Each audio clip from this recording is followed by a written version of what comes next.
The 60s had broken open something, and I think the 70s was when, people were starting to say, okay, we're going for this and we're not going back. Hello, my name is Kay Anderson, and you are listening to Lost Spaces, the podcast that mourns the death of queer nightlife. Every episode, I talk to a different person about a venue from their past, the memories they created there, and the people that they used to know. I've got a little bit of a story for you before we get into this week's episode. So you may know this already because I go on about it surprisingly quite a lot for a show that's got nothing to do with this. But I am a big fan of Grease 2, which I think is definitely the superior film of the Greases. And having heard me rant about it on a previous episode with Demi Wild, a user on Twitter, Renfrew, who's also a long-time listener of the show, so hello, reached out to disagree. And we had a little bit of a back and forth about it, which got me thinking about Grease, which led me to Wikipedia, which led me to a bit of a wiki-hole, where I looked up basically everything about both the films, and now I have an encyclopaedic knowledge of them. But one of the things that I didn't know before I fell into this wiki-hole is what happened to the singer of my absolute favorite song from the Grease soundtrack, which is, obviously, It's Raining on Prom Night. And my internet sleuthing led me to the singer-songwriter Cidny Bullens. Cidny has had a long and fascinating career and made the brave decision to transition in 2010 in his early 60s. So we're kind of somewhat stretching the theme this week. And rather than talk about one lost physical space, we're talking about the spaces that were created on the 1975 Elton John West of the Rockies Tour. Cidny was a backup singer on this tour and is currently in the process of writing his memoirs. So he had a ton of stories and insights to share about that experience and about creating magic in front of an audience of people every evening.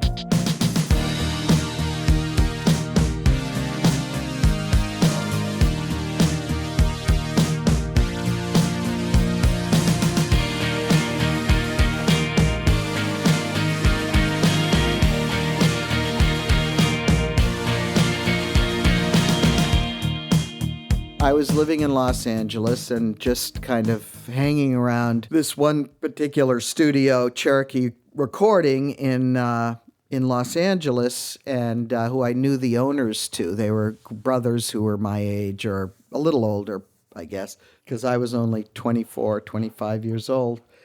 So in 74, I started doing some backup singing and stuff like that. And in September of 75, I heard from my friends at Cherokee Studio that there was going to be a press party for Neil Sedaka, who was a songwriter, singer, had some hits in the 60s. And Rocket Records, Elton's record label at the time, was signing him to a new contract. And Cherokee was hosting a press party in Studio A, the big studio there. And I heard about it, and I thought, I'm going.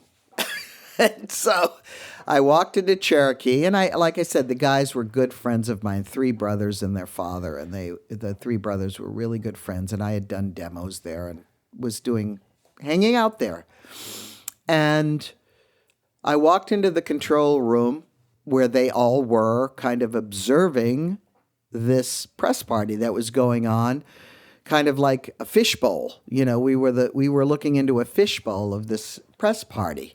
So is it kind of like one of those old studios? So you were in the studio bit and they were in the other way around. We were in the control room. Okay, and they were all in the actual studio. Exactly. Yes, It was a big studio, big old-time studio. So Elton John was in there. And I was a huge fan, He was Elton John, for God's sake. It was 1975. Goodbye Yellow Brick Road and all that, And I turned to the guys and I said, I'm going in. And D. Rob, who was the oldest brother and kind of the head honcho, turned to me and said, "You can't go in there." And I said, "Yes, I can."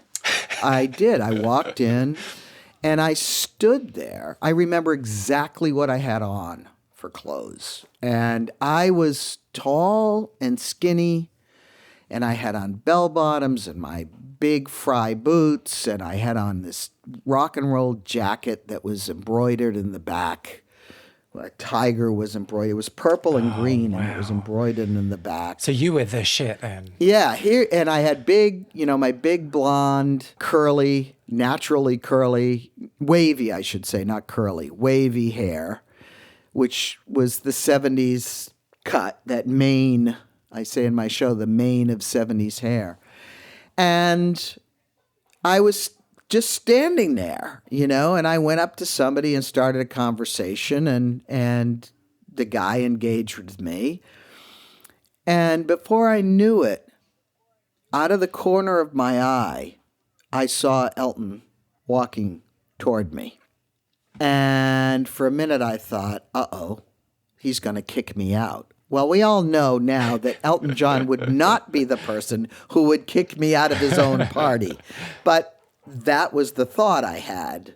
I thought, uh-oh, he's going to kick me out. Sprung. And he walked straight to me and he said, and I quote, and I know this is true because it's in my journal from back then. He said, "I don't believe we've met yet. My name is Elton." And honestly, I went blank. I just went blank. Would you say you forgot your name, or? All I could remember, I don't even remember if he asked me my name. I just remembered saying, "My name is Cindy."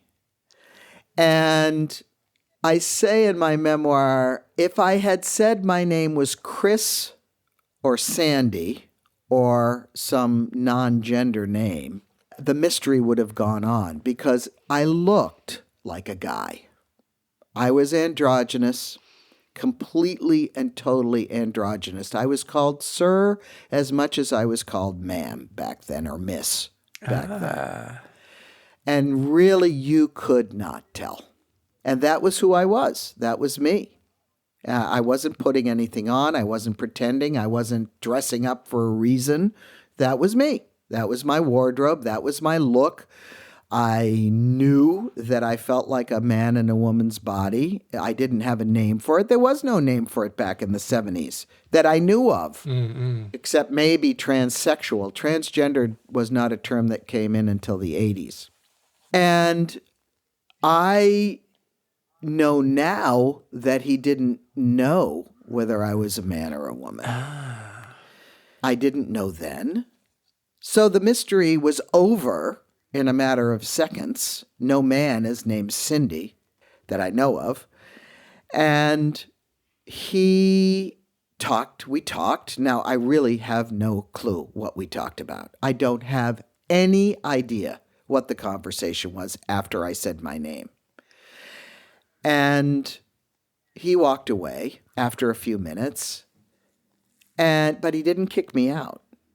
And a few minutes later, a little while later, somebody else came up to talk to me. I wasn't kicked out, and Elton had talked to me, so I was good, right? So then a young woman walks up to me and introduces herself as Connie Pappas. And she says, "What do you do?" And I said, with a cocky voice, "I'm a singer." I figured I was in the room. I might as well say, because that's what I was doing. I was singing backups. I was already a songwriter and I already played guitar and I already, was a musician. But back then, the way I was making my way into the music business was singing. So I said, "I'm a singer." And she said, "Okay, great." And we talked for a few minutes. Again, I don't really remember what about. And she walked away, and I was there and had a few more conversations. And as I was getting ready to leave, I feel a tap on my shoulder, and it was Connie Pappas. And she says to me, "What are you doing for the next 2 months?" And I said, I don't know why. And that's exactly what I said. Even though I did know what I was doing. And that's another story, and I'll tell you in a minute. But I guess I had the sense to say, I don't know why. And she said, Elton wants to know if you want to go on the road with him. Wow. And this was Wednesday, September 17th, 1975. On Thursday, I had to make a decision whether to go on the road with Elton John or go on the road with Bob Dylan. Oh, just a regular Thursday then. Yes, a regular Thursday. I had been asked because, and this is a whole nother part of my story, this was in September. In July, I had been part of a week in New York City that was hosted by Bobby Newworth, who was a legend at the time. He wrote Mercedes-Benz with Janis Joplin. He was Dylan's best friend. He had his own albums out and was produced and, was kind of one of these people who was a manifester, a doer, a connector. You know what I mean? His name wasn't well known, but he connected everybody. And he had met me and liked me from the start, thought I was talented songwriter, ironically. So I had been part of this week at what used to be the bitter end, but was temporarily the other end because of something in New York City on Bleecker Street, one of the venerable folk clubs. The bitter end people will know, but it was called the other end for a minute and a half. And that was the minute and a half we were there. And Newworth had this week of performances that he had booked where he was going to have everybody on God's green earth come in and play. Anybody who was in town, and he recruited me for the band, and he flew me into New York from Los Angeles, and me and T-Bone Burnett, and who has since become a very famous record producer, David Mansfield, who we met that week, who's also a big name now, and Stephen Souls, who was a singer-songwriter back then. And we were the band, and there was a drummer and a bass player. And we were going to be the backup band and the singers for whoever walked in, which included Patti Smith, Mick Ronson, Joan Baez, Allen Ginsberg. Wow. Oh my God, I'm forgetting so many people as we speak, but it was a lineup of people just coming in, stepping on stage and playing a song for a week. And Dylan was there for the entire week, observing, but he was there. I have pictures. So this week in July, and we were written up in Rolling Stone. I had my picture in Rolling Stone and the New York Times and the Soho Weekly News and all this stuff. I was written up. I had my own song. So it was kind of a big thing for me because I was noticed among all of these people. Anyway, out of that week came the idea, the genesis for the Rolling Thunder Review, which Bobby Newworth came up with, and Dylan. So I, over the course of the next month or so, of course, was asked to go on the Rolling Thunder Review with Bob Dylan, which they were starting in September, the next week, or the next 2 weeks. I can't remember the exact timing. So September 17th, I meet Elton John. He's starting rehearsal on September 19th, on Friday. I meet him on Wednesday. On Thursday, I'm supposed to start rehearsal with the Rolling Thunder like the next week. So on this Thursday, I literally had to make a decision between going with Elton John or going with Bob Dylan. Wowzers. So, you know which one I picked. I do. But before we get into the reason behind that decision, can we just find out a bit more about who you were at that time? So we already know that you were singing. We already know that you had a mane of hair. But what brought you to LA? Like, what was the reason that you were there in the first place? Well, I went to LA to literally, I mean, this is such a cliche line, but it was to find my fame and fortune. You know, I mean, I went to New York for a year or so after high school. And I went to acting school for a while in New York City. So I guess 2 years, because I went to acting school for 2 years, the American Academy of Dramatic Arts. And even though I said to my mother after I graduated high school, I'm going to New York City to be a rock and roll star. I want to be in music. I want to play music. I was writing songs. I was singing, all through high school. I mean, I knew what I wanted to do. And she said, no, you're going to go to school. Now, this is back in the days when mothers actually had something to say to their children that made them do things, And my mother was very strong. But surely she didn't think that acting was going to be more stable than singing. You know what? Well, I think what she thought, no, you're absolutely correct. But what she thought, and she knew I could act. I mean, I'd been in plays in high school and stuff like that. But it wasn't my first choice. Music was my first choice.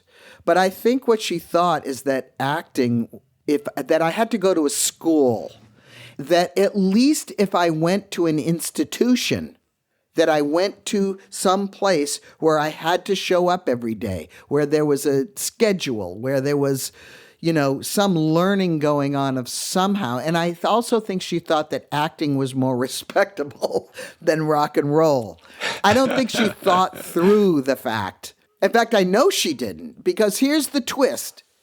As an actor, and I was a good actor, meaning I could take a part and play it, but I didn't look the part of anything for any job. I was not an ingenue. Don't forget, I was androgynous. Even if I put on a dress, I was androgynous, and I couldn't get an ingenue role because I looked too much like a guy. I couldn't play a kid because I was too tall. I couldn't play a character role because I really didn't have the character look, and so I didn't get acting jobs. All my friends out of the academy got acting jobs almost all right away. The ones who graduated, the ones who were good, They all got jobs, whether they were small or large, or on Broadway or in summer stock. They all got jobs. I didn't, I was up for jobs. I was up for Godspell. I was up for Charlie Brown, but I didn't get them. And how did that make you feel? Did that help justify your desire to go into music, or did you beat yourself up about that? Yeah. Well, yeah, I was like, okay, I've tried this. And in the meantime, I was playing in clubs. I'd go down and play on the they used to call them hootenanny nights, not open mics, I used to go down to the clubs in the Village, and of course I lived in the Village too, the West Village, but I used to go down and play music for passing the hat. I didn't have any money. You'd get money, and you'd get a hamburger. They'd feed you, and you could pass the hat. Well, that's how I lived for, the first year, and then while I was going to school, my parents paid for the school, but I paid for everything else. Mm-hmm. Those were the days, when my parents did not have money. And so then after I tried to get work for a few months after school, I said, okay, screw it, and I went to LA.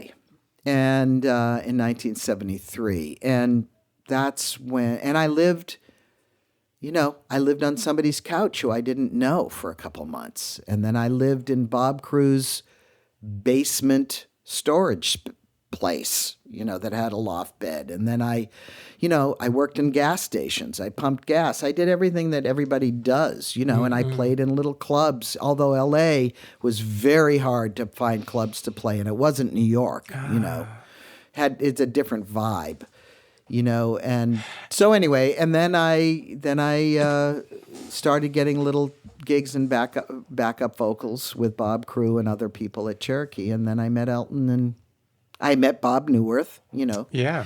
So can we talk about your androgyny? You've talked about it in terms of your acting career and it getting in the way, potentially, of getting roles. And you've talked about people not being able to gender you on site. How are you feeling about all of that? Were you just like, oh, like, this is just who I am, who cares? Or was there an internal struggle about that? Both. I went through mostly during that time.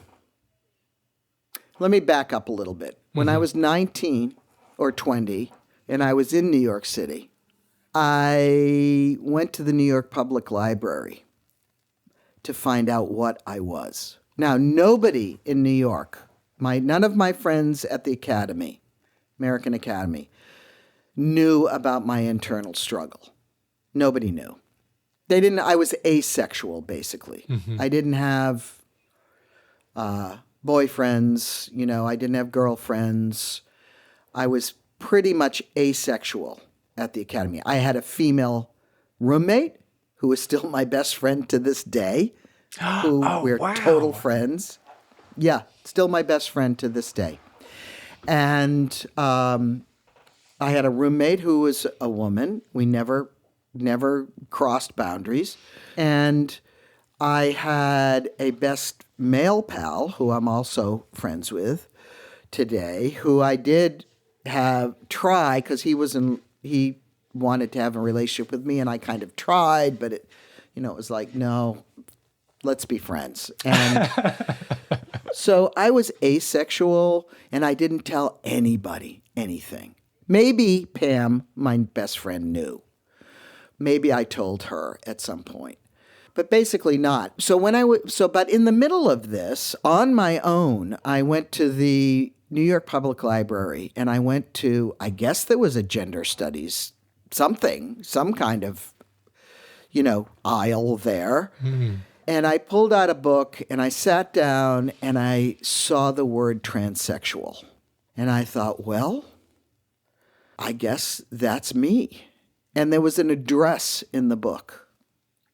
And it was Tulane University in Louisiana.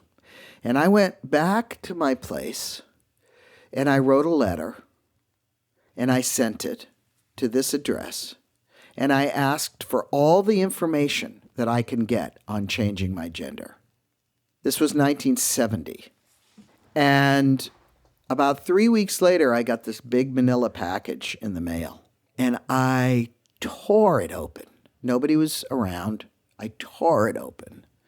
There were all these pamphlets and just info booklets and, where to go to get hormone replacement therapy, where to go for therapy itself, just all this information on what a transsexual was. Now, who knew back then? And I read it all, and I have this line in the show where after I talk about ripping open the envelope and everything, and I say, I can do this. I can do this. And then there's a pause, and I say, I can't do this. I can't do this. And I couldn't do it. How could I do it? I was 20 years old. I was alone. I couldn't tell my parents. They weren't the type of people I could tell. I didn't even tell my friends. I had no money. There were a plethora, many, many reasons why I could not do it. And I threw everything away and put it out of my mind. Oh, wow. And went on from there. So that was a moment in my life where I addressed it. I found out what it was. And then I said, can't happen. Not going to happen. And so was the dialogue with yourself, no, I'm not transgender, or yes, I am, but actually, because of all of these external factors, I'm not going to pursue this? No, it was yes, I am. Okay. And there was no transgender. Again, I'll say it was Sorry. transsexual. Yes. Yeah. No, that's okay. Now it's easier. We're trans, we're this, we're that. There's much more of an acceptance now and even a knowledge. The only person that I even had heard about back in 1970 was this trans woman in the 50s named Christine Jorgensen, who was an American woman who went to, and I don't know the story and I could be misquoting and somebody else would know all the facts. But what I remember is she did have surgery, but I think she went to Europe or something. Yes, and anyway, yeah. she was she was a soldier in World War II and transitioned and became very famous. And that was the only person I knew of at the time that was transsexual. And I didn't know her, obviously, but I mean that was even a figure in history. I knew from the time I was 4 years old that I was a boy in a girl's body. There was no question about it. There's not, to this day, I don't have a female bone in my body except my body. My physical being, my physical birth sex is female. Mm-hmm. My brain, forget about it. I don't identify with anything female. Nothing. I mean, I'd call myself a typical trans man now and the reason I use that word is because when back in 2011, when I started researching and said, oh my God, I'm going to look into doing this now. I don't have a relationship. I've been single for 10 years. My daughter's married and has a kid of her own. I'm responsible to no one. I'm finally going to address this core issue of myself. So when I started doing the research, me, found out that there's a whole spectrum of gender. I didn't know that. I didn't know there were non-binary people or people that felt that they had no gender. I didn't know there was a spectrum of gender. I knew there was a spectrum of sexuality. I knew there were bisexual people and gay people and straight, whatever, and a spectrum in between. I did not know that there was a gender spectrum until I started looking into transitioning myself. So I call myself a typical trans man, and I hope people don't get offended by that. This is about me, because I'm on the flat side of the other side of the gender spectrum. I was born a guy, and I like women, even though I was married to a man for 20 years. But don't forget, I was married to a gay man, and that's a whole nother story. I am a guy. I like guy things, and not to be binary about it, because we all, obviously, I had girlfriends in high school and grade school, but I couldn't play with dolls. I didn't like pink. I rebelled against anything female. Do I have a female side to me? Of course. I had testosterone. I had estrogen running through my body. I bore 2 babies. I breastfed them both, which I loved, by the way. So those are the singular experiences of my body being female that I cherish, that I wouldn't give up for anything in the world. I wouldn't give up being pregnant and bearing my 2 babies. Even with Jesse dying, I wouldn't give that up. I wouldn't give up breastfeeding them both, which I loved, because it bonded me with my children.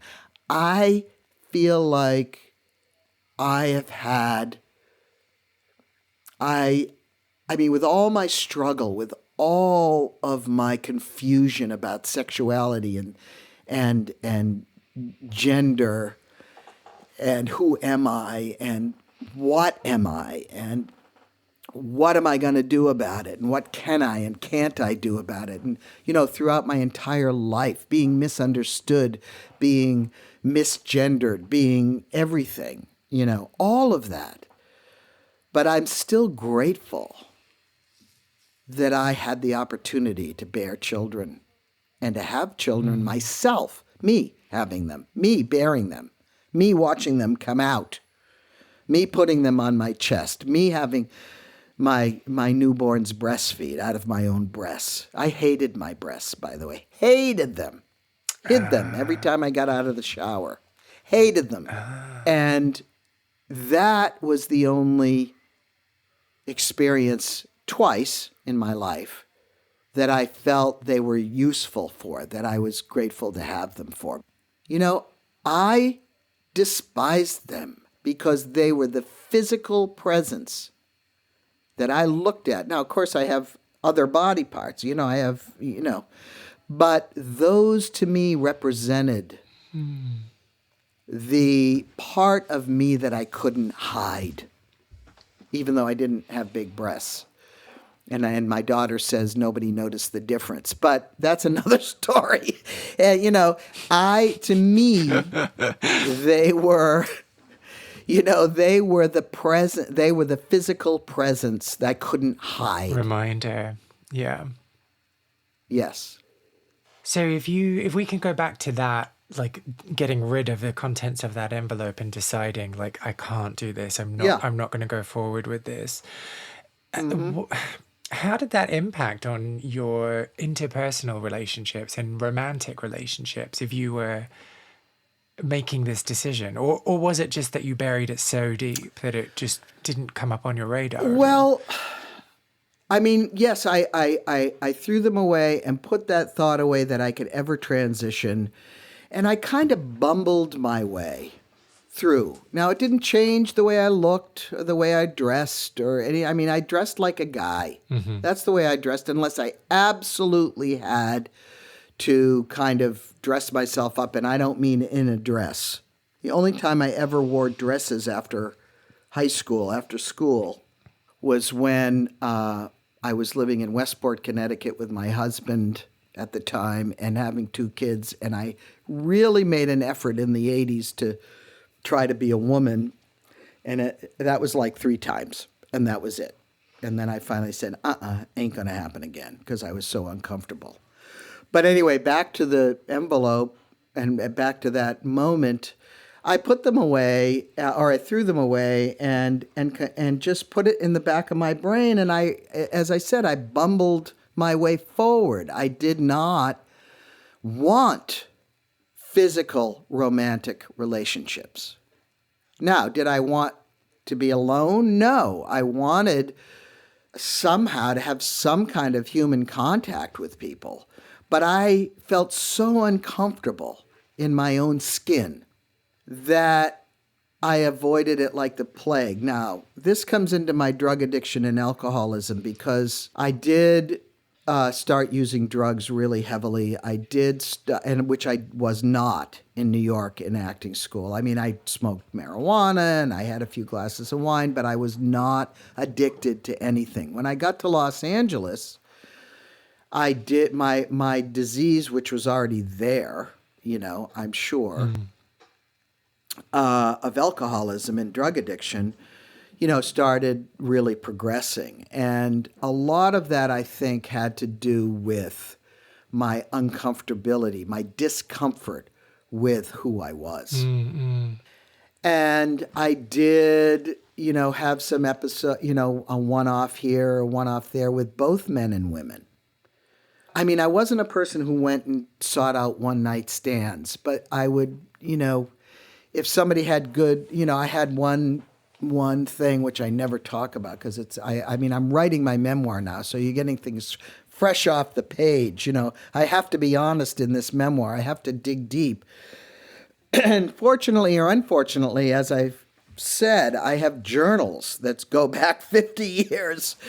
So I'm reading about myself, which is not a pretty picture back in those days, and my choices both personally and professionally. And I'm reading about my drug addiction and my budding alcoholism and my choices. And so I was not somebody who sought out one-night stands. I was not sexually active in the sense that I needed sexual activity. I really wasn't sexually driven in terms of sexual desire. I was more, if I had an encounter with someone, it was more about just physical contact. Mm-hmm. Mm-hmm. But behind that is that I couldn't do it without the effects of drugs and alcohol. Okay. I couldn't be with you physically without being under some kind of influence. I just couldn't. So that's a whole nother story, intimacy issues and stuff like that. But I think it's all based on my physical discomfort with my body. And I didn't have that much attraction to anybody. I'm going to say this, and I hope it doesn't sound too, egotistical or anything, but I had charisma back then, and I had a look. My androgyny served me well in terms of my appearance. My appearance served me well. My chi, as my wife would say, served me well. And I like to say, people of all four varieties attracted to me: straight men, straight women, gay men, and gay women. I was hit on a lot. I did not respond a lot, but I was. Don't forget the environment I was in. It wasn't like I was locked up in my room writing books. I was out playing. I was out performing. So don't forget, it was the environment. Everybody got hit on a lot. Anybody who was in rock and roll. So it wasn't about me alone. If you had big hair and wore bell bottoms and was at all attractive and was in rock and roll, you got hit on. My thing was that people didn't know if I was a boy or a girl most of the time. But it's back to your question, what did I do about it? And yeah, and my question wasn't necessarily about like sexual activity and having a sexual partner. It was more about like intimacy and being open and trusting other people and whether or not that... No, I didn't trust anybody. No. Okay. No. I trusted you in a way. I trusted you to do the right things. I trusted you to tell me the truth, but I didn't trust giving my body to anybody. Mm-hmm. If you said, I know that sounds weird, but I had a naivete that I did trust people, that they were going to be good people. Let's put it that way. Okay. But I didn't trust... If I found out that your motives were not the best, then I was done. Shall we circle back then to find out about why you chose Elton? So you had these two opportunities, two little known musicians that no one's ever heard of, Bob Dylan and Elton John, and you were like, well, I could go with Bob Dylan, I could go with Elton, but you decided on Elton. What was the thought process? It's really very simple. I wanted to be a rock and roller. Ah. There was nobody more famous than Elton John. It was more internal for me. It was more like, I want to experience what it's like to be on stage in front of 60,000, 80,000, 50,000 people. And Elton John, there was nobody more famous than Elton John in 1975 and 76. Nobody. Not one person on earth. And I had never seen one of his shows, but I knew what they were. I knew that he had hit after hit after hit. I knew who Elton John was. Are you kidding me? Goodbye Yellow Brick Road was one of my favorite albums of all time. It was the album that he was out. He had just recorded Rock of the Westies, which was the name of the tour that I was hired for. So I hadn't heard those songs. It was just coming out. And Goodbye Yellow Brick Road was right before it. And Dylan, I was never a huge Dylan fan, even in high school. I mean, I appreciated him. I played his songs on guitar. I, was, knew that he was as influential musically as anybody in the music business. But I was not drawn to folk music. And Bob Dylan, I appreciated highly his songcraft, his impact socially in the world. Of course I knew that. I grew up in the 60s. That was the decade of social change. I was right smack in the middle of it. So I knew his impact, but he didn't move me in the same way, gutturally, physically, as rock and roll. And Elton moved me. And really, that's why. Now, Bobby Newirth will tell you I made a big mistake, because he saw me as a singer-songwriter and somebody who could make an impact in that way, which, of course, later in my life, that's what happened. My songwriting became my ticket. But at that time, and also, I didn't know, Bob Dylan wouldn't know me today if he fell over me. I didn't have a personal relationship with Bob. The minute Elton walked up to me in that party, he looked me in the eye, and I knew, and even after I said my name is Cindy, even if he thought I was a young guy, he saw me. And without hearing me sing, he hired me to go on the road with him 2 days later. Yeah. And that's kind of an incredible part of this story. So you were hired to be a singer without having auditioned or anything. Were you kind of shitting yourself before you showed up to rehearsals that they're going to hear me and go, oh, that's not what I had in mind? I of course I was nervous, of course. You're showing up and everybody's already been hired, and I found out later they fired somebody, to hire me. Oh, gosh. I didn't know that at the time. I also didn't know that in between Wednesday and Friday, when rehearsal started, that somebody must have said to Elton, you better make sure she can sing. So they did. They confirmed that I could sing. I had done some things. So, but I wasn't so nervous that I wouldn't perform in that way, because I knew from my little bit of experience that I had a voice that could blend. That's what I was doing. I was doing background singing with people. Uh-huh. So I knew that in fact, I had, that's probably the best quality of my voice. My voice, I don't think, is the best solo voice in the world. It's not. It is what it is, but I'm not a great singer, But as a background vocalist, I could blend with anybody. And I knew that. I had already worked with some of the best background singers in the world. I'd already worked with Timothy Schmidt from Poco, who I thought was like one of the best singers in the world. So, I knew that I could sing backup. So that wasn't nerve-wracking. What was nerve-wracking was walking into a rehearsal with Elton John and his band, and being the new kid on the block and having to learn the songs. These people, the new backup singers that he had hired, had the records for weeks to learn the songs. I had literally. So Wednesday night I meet him. Thursday afternoon, a limo pulls up in my little cracked driveway off Laurel Canyon in my little hovel, which it was, this little tiny little apartment with an orange shag rug and no bathroom door.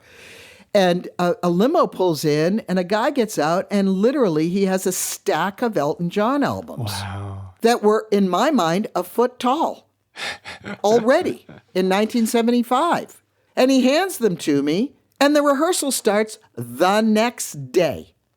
So I have no time Now, I know some of his songs. We hear the songs on the radio, so I know many of the songs in my mind. You sing along in the radio and stuff like that, but I don't know what part I'm singing. I don't know, all of his really old ones from 1970, and stuff like that. I know more, from 72 on. So I'm showing up in less than 24 hours after having the albums dropped off to me to sing. Wow. And so what do you remember anything about that first rehearsal? Yeah. I remember, walking in and saying hello to everybody and being nice. And, what we kind of split up into groups. And Davy Johnstone, who everybody knows and still with Elton to this day, very sweet man. He kind of, because he sang too, it wasn't just the three background vocals. He also sang on the records and on stage. So he guided us through. And luckily, I'm really quick, very fast. So, we got through it. But I was totally in awe of everything that was going on around me and trying to kind of keep my head about me so that I could learn what was going on, what I had to do, because God forbid I screwed up, So I was coming in kind of under the 8 ball, but I did it. And so do you remember that first night in San Diego? Oh, God, yes. I have a whole scene about it in my show. Well, a whole paragraph of just he in that tour, Rock of the Westies tour, Elton went on first by himself, and he sang Your Song. Mm-hmm. So he would walk up the riser onto the stage. So the first night, he came out of his dressing room. I was already standing out in the hallway of the San Diego sports arena before they all had corporate names, and followed him quietly. I mean, I didn't touch him or talk to him or say anything, because I wanted to see, I wanted to witness, and I stood below at the bottom of the riser that his piano. If you're looking out to the audience, his piano was more stage right. The backup singers were behind him, and then the band is to his left, stage left. The background singers were behind him, stage right. And he goes up on stage right riser to his piano, and of course you can hear the thunderous cheers. Just this wall of sound from the audience. And I standing there, and the lights come up, of course, and it's just otherworldly. And of course we all can hear it because we all know these chords. He puts his hands on the piano, dun, dun, dun, dun, dun, starts playing the first few notes of Your Song. The crowd gets even wilder. And then he sings, It's a Little Bit Funny, and even louder. And I'm standing down below, and maybe there were people around me, maybe there weren't. I see myself alone. Of course, there were probably other people there. I was completely entranced and listening and thinking, I'm here. This is me. I'm here. I'm witnessing this. And after he finishes the song, I walk up that riser and onto the stage. And there are no words in the English language anyway that can describe what it's like to walk on stage and have Elton John right in front of you, only a few feet, maybe at the most, 6 feet, 7 feet, 10 feet, not far from where I'm standing, and hearing this crowd cheering, beyond, you've been to a rock concert, you've been to these things. Well, I'm up on stage, it's an otherworldly experience. And I experienced that every single night for a year and a half, 3 tours. Wow. Wowzers. What are some of your best memories from those tours? I don't know. My best memories are, first of all, the most magical night of all, and I just wrote about it in my memoir, was the second show of Dodger Stadium. And on October 26th, 1975. So it was the last show of that particular tour. We had the James Cleveland Choir, which was a gospel choir, big gospel choir at the time, on stage.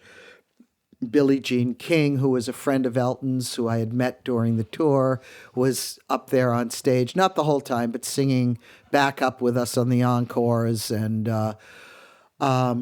there were some other extraneous things for me. I was a huge sports nut. I was a huge baseball fan. So for me to be in Dodger Stadium itself was a thing. I mean, I ran around the bases. I walked through the dugouts. These are things that were important to me and maybe not important to anybody else. But the show, the second night especially, I can remember, I think this is the quintessential memory of that tour, was being on stage singing "Don't Let the Sun Go Down on Me" as the sun is literally setting in the back, the way the stadium is set. The sun goes down in the middle of the bleachers in the back, or in the middle. I think home plate. Anyway, the middle of the stadium, the sun goes down. So we're looking out from the stage, and in the middle we're looking straight at the sun going down as we're singing "Don't Let the Sun Go Down on Me." And the audience, almost the immediate second it disappears behind the stadium, it seemed like 60,000 people all had lighters. And they all flicked on. Like boom, boom, boom, boom, boom, boom, boom, boom, boom. At the same time the sun was going down. And they were all singing. And you could feel the hairs on the back of your neck go up. Everybody did. Everybody did. It was like we were all just levitating, including the audience, off the ground. And there wasn't a person who witnessed that who won't tell you the same story. That, of course, from their own perspective, but the sense of it, the feeling of it, was one of those moments in life, one of those singular moments in life where everything is perfect and in order, and everybody is, I'm going to say it, but it's true, everyone was at one with each other. How powerful. It was a singular moment in time. And that it is what it is. That's the singular moment. That's a moment I will never forget as long as I live. That's my a big memory. Oh. Do you remember what the last night that you performed with Elton? Madison Square Garden in 1976 was August something, late August. Madison Square Garden, I think we did 7 nights or some stupid thing. And I can remember being, so this is late September of 76. I got sober in mid-November of 76. So I was really at the end of my own battle with cocaine, which was my drug of choice. And it had impacted me throughout the tours in terms of my mental state, let's put it that way. And by the end of the Louder Than Conquered, Not Quite As Pretty tour, we started in Europe in late March, and we really didn't break until the end of August of the same year. So it was close to 6 months of constant touring. And everybody was fried. Everybody was worn out, everybody was tired.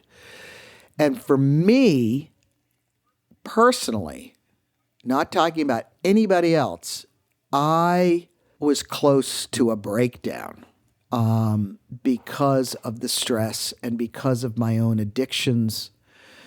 And so for me, the end, the touring was a wonderful thing, but everybody started getting frayed, Yeah. And because that's what happens, if you're going from one place to another, you're on. And I'm only speaking for I will say that everybody was tired, but only speaking for myself, I was really frayed. I was really undone and tired, and was at the end of my rope with my own, and I knew that I had a problem. And I was at the end of the rope with my own problem, and I wasn't quite sure what I was going to do about it. So by the end of the tour, even though the shows themselves were still inspiring and still wonderful and still an incredible experience, personally, I was spent. And so by the end of the last tour, for me, it was a relief to stop. And I got off the road, and within the next couple of months got my shit together, as we'll say. And thank God, by the grace of God, I don't know, and I don't even know if I believe in God, but say by the grace of something other than myself, and support. So it was a kind of a double-edged sword, or at least a dual picture for me at the end of the tours. Because while it was still an incredible experience, and the shows were absolutely wonderful, and the experience was wonderful. I mean, Madison Square Garden, all the stuff.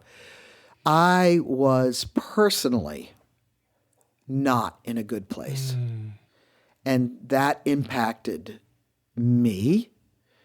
And though I did my job, I felt like I